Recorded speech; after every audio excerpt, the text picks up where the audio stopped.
Presentamos Entrevistas. Amigos televidentes, iniciamos las entrevistas. Está con nosotros Agustín Albán, él es secretario de Educación Superior, Ciencia, Tecnología e Innovación, Senacid, con quien dialogaremos en los siguientes minutos en torno a la coyuntura política y sobre todo la situación de las universidades y de los jóvenes universitarios y de quienes no han tenido acceso a la educación. Bienvenido, Agustín, gracias por estar acá. Fernando, hablemos un poquito del acceso a la educación superior por parte de los jóvenes. Parece que ahí hay un tema muy importante, un tema de fondo que todavía no se logra resolver. Bienvenido, buenos días. Gracias, Fernando, buenos días, saludo a todo tu auditorio. A ver, sí, el tema principal que tenemos en el país, por ser un país de jóvenes, es el acceso a la educación superior.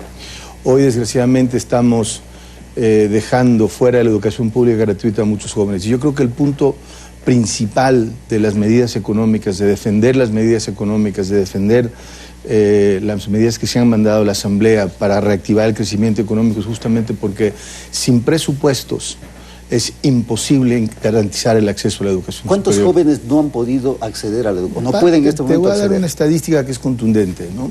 Este año, para la segunda convocatoria, para la convocatoria de la Sierra, habían 200 jóvenes haciendo el examen de ser bachiller, ¿no? 200.000. 200.000, perdón. Y de esos 200.000, solo 92.000 cupos estaban disponibles para acceder a la educación superior en todo el país, ¿no? Eso quiere decir que 110.000 se quedan fuera de la educación superior. Aproximadamente solo pueden entrar a la educación superior el 43% de los que aplican. Para darte un tamaño de la importancia de la brecha que se genera año con año en el país, ¿no? Y ante esa situación, ¿qué es lo que se puede hacer? Bueno, ante esa situación... ¿Crear más universidades? No necesariamente crear más universidades es la salida. Creo que hoy por hoy el uso de la tecnología nos permite mejorar la cobertura educativa en el país. Uno de los grandes esfuerzos que estoy haciendo con algunas universidades en el país es trabajar en ofrecer programas en línea que además tienen la ventaja que llegan a las regiones de la gente, donde no tienes que sacar a gente de su región, venir a una ciudad, encarecer el costo de vida de la familia, sacarlo de su comunidad para darle educación. Es decir, la educación a distancia que se llama. Por supuesto, es el futuro. O sea, indudablemente, si tú pones a ver el crecimiento que ha tenido la educación en línea en el mundo es impresionante. No podemos quedarnos atrás. Somos uno de los países que creo que tiene mayor rezago en la aplicación de tecnologías, sobre todo de tecnologías para educación a distancia.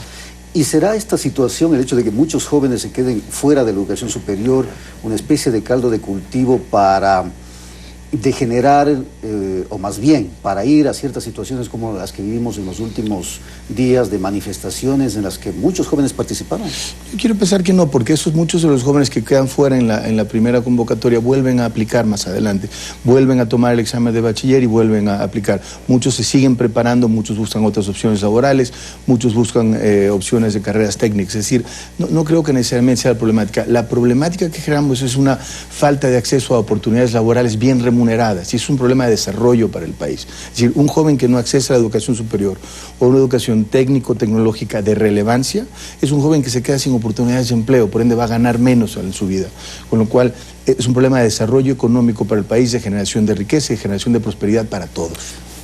Yo quería insistir en esto de la coyuntura política, de lo que pasó en los últimos días, porque hay un informe del gobierno en el sentido de que alrededor de 19 grupos habrían estado inmersos en el tema de la violencia, de las manifestaciones, y uno de ellos es justamente de estudiantes. Así es, ha habido indudablemente gentes infiltradas en movimientos estudiantiles, sin duda, y eso más es un tema histórico, ¿no? No vale mencionar nombres ni nada, pero evidentemente hay grupos extremistas que han aprovechado el idealismo de los jóvenes para llevarlos a la violencia. Pero, sin embargo, yo destacaría la gran labor social de los jóvenes, particularmente en Quito, en los centros de acogida. Es otro tema, los estudiantes de medicina. Por supuesto que sí. Entonces también hay que resaltarla. Yo es lo que más resaltaría. Si te pones a ver, realmente hubo movilizaciones estudiantiles, sí hubieron, pero no fueron las movilizaciones violentas. Las grandes centrales universitarias no se manifestaron de una manera negativa y violenta. Hubo grupos dentro de ellos que salieron a la calle. Como lo hemos comentado, corresponde a la juventud salir a la calle a emitir una opinión sobre el futuro del país. Eso es natural, es necesario que lo hagan. Pero lo han hecho la gran mayoría pacíficamente, Fernando. Hablemos de las universidades. ¿Qué pasa con esta universidad indígena que supuestamente iba a funcionar en el ex edificio de la UNASUR? A ver, la Mauta de Huasi tiene ya un edificio de CENESID, tiene un presupuesto asignado y estamos en la parte de diseñar justamente las carreras que va a ofrecer, las licenciaturas que va a ofrecer, analizar las mallas curriculares. La Mauta de Huasi tiene una particularidad, que se quiere hacer un proyecto para todo el Ecuador y todo el mundo desde la cosmovisión indígena. Es una universidad muy especial, es un proyecto yo creo que muy bonito para el desarrollo del país, le estamos dando toda la importancia. Recientemente nos renunció el rector, así que estamos reuniéndonos con la CONAIE y con la Junta Promotora para retomar y acelerar el tema, ¿no? Pero ha avanzado esto, porque de lo que hemos escuchado, los discursos de los dirigentes indígenas no ha avanzado, está ahí. Yo creo que no se hizo justicia en los discursos al avance que tiene la universidad, te soy sincero. El rector fue nombrado por ellos, trabajó muy de la mano de CENESID, se rehicieron sus estatutos, es decir, hubo muchísimo avance, pero ese avance que quizá no es evidente al mundo, ¿no? Es todo el trabajo preparativo para que la universidad pueda salir a la luz, pueda volver a ofrecer carreras y tenga carreras relevantes que reflejen la realidad del mundo indígena también, ¿no?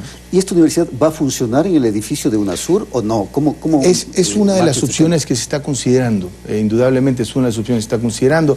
Ha habido recientemente alguna idea de algún líder indígena de también tener sedes alternas, habría que pensarlo por temas presupuestales, pero es una de las opciones, indudablemente. ¿Y cómo está el tema? Porque, bueno, la prefecta de Pichincha puso algún tipo de objeción a esto. ¿Legalmente es posible ocupar ese edificio o no? ¿O ya definitivamente? Yo creo que ese es un tema, hemos tenido un par de conversaciones con la Cancillería, es la Cancillería a la que le corresponde tomar el edificio, y en el momento que tenga el edificio, algún acuerdo tenga con Prefectura, decidirá quién es el usuario. Se había pensado también en la Universidad de la Policía para que lo utilizara el edificio. Es decir, hay que entender que es un edificio costoso de mantener y habría que ver qué tan idóneo es para la universidad, pero en la medida que lo fuera, encantados de utilizarlo y aprovechar un inmueble que en este momento pues está vacío y sin uso, ¿no? ¿Qué otras universidades se están planteando en el tema específico del sector indígena? A ver, se están planteando universidades en la Amazonía. Estamos trabajando con la Comisión Amazónica, con el Fondo Amazónico, para establecer varias universidades en la Amazonía. Y es un proyecto que también tiene su camino y tiene su recorrido, ¿no? O sea, lo importante, mira, cuando se hizo IQIAM inicialmente, una de las universidades emblemáticas, tenía un problema, que tenía oferta académica que no necesariamente reflejaba lo que la sociedad en esa comunidad quería, y gran parte de los alumnos de IQIAM no venían de la zona, no eran amazónicos. Entonces tenemos justamente que esta vez hacerlo muy bien para que las universidades que se hagan en la Amazonía sean para amazónicos, reflejen la realidad de la Amazonía y tengan relevancia en el mercado laboral. Porque si no sale un alumno, egresa de la Universidad de la Amazonía, por ejemplo, cualquiera de las nuevas que estamos analizando, y no encuentra trabajo, pues. Entonces hemos invertido una cantidad de recursos importantes en sacar a un joven al desempleo. Y eso es justamente lo que se quiere evitar. ¿Y cuál es la situación de otra universidad, Yachay, que ha tenido una serie de inconvenientes, polémicas, temas de corrupción, etcétera, etcétera? ¿Cómo está eso? A ver, Yachay Tech se puso por primera vez un nuevo rector ecuatoriano, digo por primera vez ecuatoriano, y se ha pasado un proceso de reestructura. Te voy a decir datos así duros en cuanto a la universidad.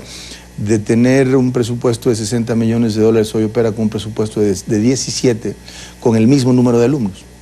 ¿Eso qué quiere decir? Quiere decir que con un manejo eficiente de recursos se puede hacer las cosas bien. ¿O que hubo corrupción en el manejo de recursos? Probablemente la corrupción es evidente. Cuando uno visita Yachay se da cuenta de edificios mal hechos, cosas vacías, cosas sin terminar, cosas que no tienen lógica dentro de una estructura académica, tierra desutilizada y desaprovechada, tierra muy fértil y muy productiva, ¿no? Un enfoque que quizá habría que replantear es pensar en carreras hacia el mundo agrícola, que es donde Ecuador, agroindustria, es donde Ecuador es una potencia, ¿no? Es indudable que hubo un dispendio ahí que es irreprochable. Yo siempre digo, si se hubiera invertido parte de los recursos que se dilapidaron en Yachay en todo el sistema de educación pública, hoy tendríamos otro sistema de educación. Para tener una cifra nada más, cada año el país gasta o invierte en educación $1.200 millones. ¿Cuánto costó Yachay? La proporcionalidad es ilógica. Sin embargo, hoy se ha rescatado, se ha mantenido la viabilidad de la universidad, mantiene sus alumnos y bueno, trataremos de hacer lo mejor posible con lo que se tiene en esa universidad y hacer una universidad de calidad como la que se merece el país. ¿Y la Universidad de las Artes? La Universidad de las Artes es un proyecto interesante, tiene una infraestructura muy buena y también son esos proyectos que quizás se hicieron con demasiados recursos que tienen cuestiones desaprovechadas, ¿no? Justamente voy a estar en Guayaquil el día viernes y de las cosas que quiero visitar es la Universidad de las Artes para tener una clave de cómo aprovechar la infraestructura que se tiene. Ese es el problema, se gastó mucho dinero en cosas que no estamos aprovechando.